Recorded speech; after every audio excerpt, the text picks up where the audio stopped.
Hello, today I'd like to show you how to fit one of our enhanced counterweight stubs and assemblies into the back of an RB series Rega made tone arm. So there are also arms made by Moth, NAD, or branded Moth, NAD, even Goldring at one point in time, and numerous other turntables that issue a Rega arm as their standard tone arm onto their turntables. This counterweight assembly is a lot more rigid than the standard assembly. The worst of all of the RB series arms is the RB 250 series, which has subsequently been the 251, a 220, there's been a 202, there's various models, but all starting with RB2, and all of those actually use a very loose fitting counterweight onto a spiral stub, and the stub is actually made from plastic. So where we start is we're going to remove the original stub, which just turns out of the tone arm. We are then going to fit one of our better quality assemblies, which there is an offset counterweight as well as a concentric counterweight as an option. If you've added spacers to your arm, I would recommend the offset weight because it'll give you a bit more space to the lid.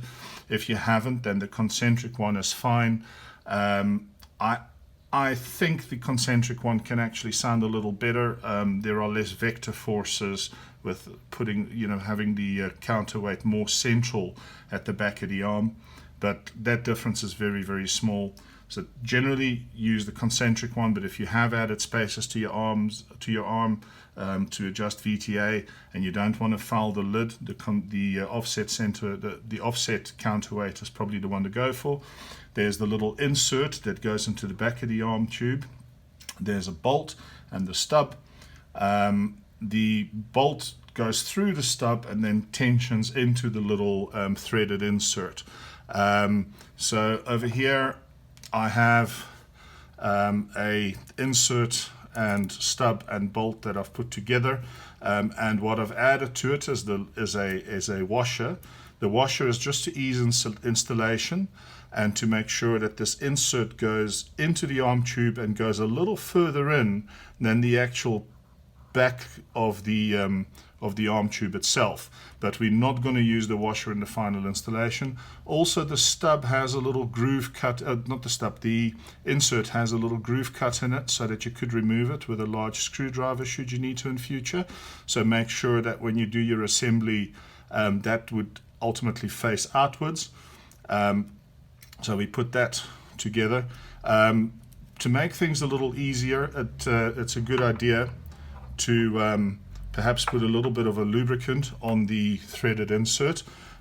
So we'll spray some lubricant onto a cotton bud so that we can apply just a little bit. We don't want to apply too much and get it all over the place. Just a little bit is enough to make things easy. All right, and now we're gonna take the Allen key, put it into the back of the stub, grab the bolt, and now we're going to gently turn this insert into the back of the arm.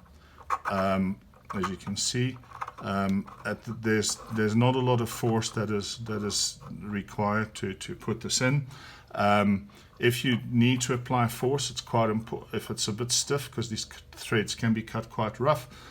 Always actually take the arm out of the armrest and firmly grip the arm tube so that any force that is exerted is actually exerted into the tube and you're not transferring it into the actual bearings. So now that the stub is in, we're going to try and remove the bolt from the stub. Let's do that again.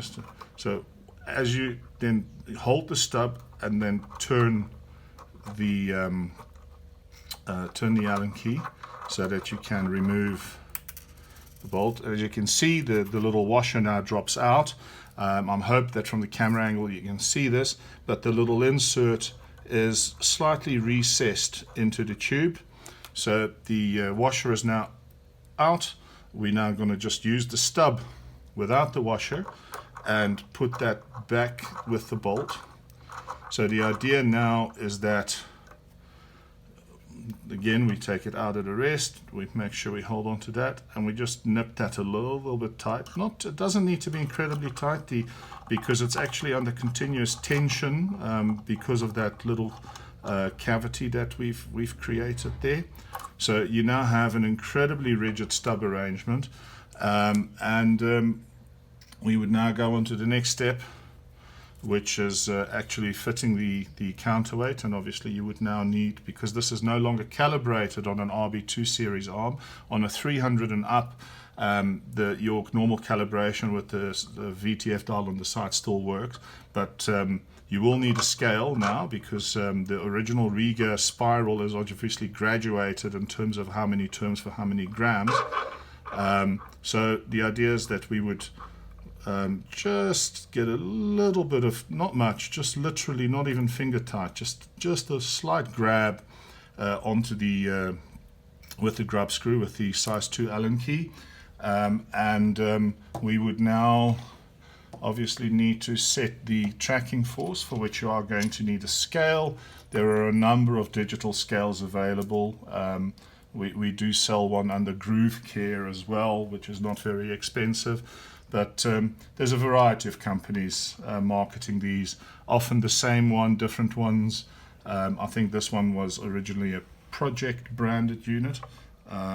So we will now set the tracking force. Very important, by the way, when you do any work like this on a turntable, either remove the stylus, put a stylus guard on, or if you have a cartridge like some naked nude cartridges that don't have stylus guards, you might actually want to consider removing the cartridge altogether, because you wouldn't want to be messing around here and forget where your fingers were and do damage to the cartridge. So this is a slightly inconvenient setup for the camera. I've got this in a different direction than I normally would have it.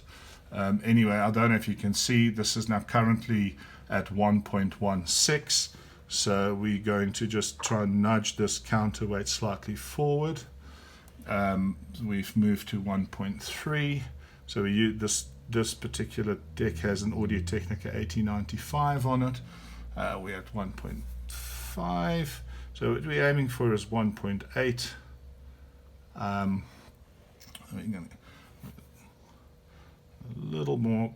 The tiniest movement makes quite a significant difference on the tracking force.